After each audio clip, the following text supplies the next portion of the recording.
Вивчаємо букву Ж та звук Ж.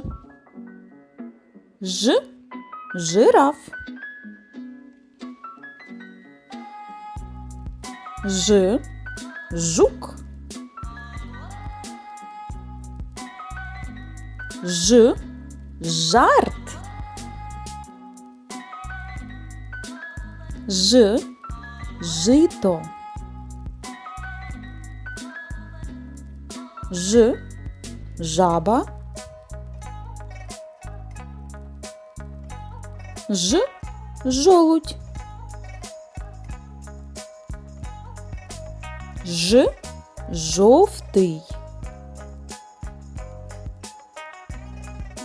Ж – жуйка.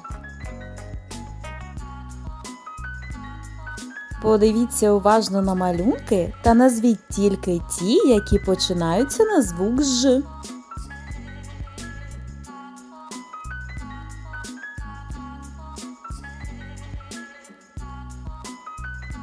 Правильно, Ж – жуйка.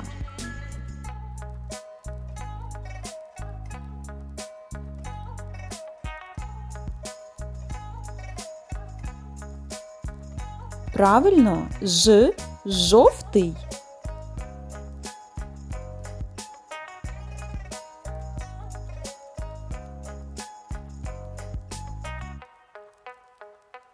Так, Ж – жук.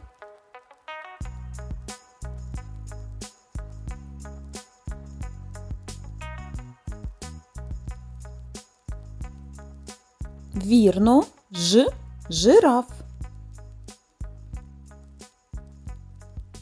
Подивіться на відео та порахуйте, скільки на ньому букв Ж.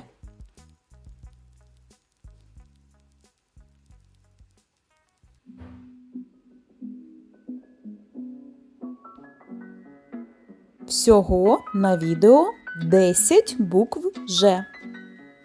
А тепер давайте згадаємо букву і звук, який її позначає. А. Буква А і звук А. Буква Б, звук Б. Б. Буква Д, звук Д. Буква В, звук В. А ми сьогодні вивчили з вами букву Ж та звук Ж. Молодці!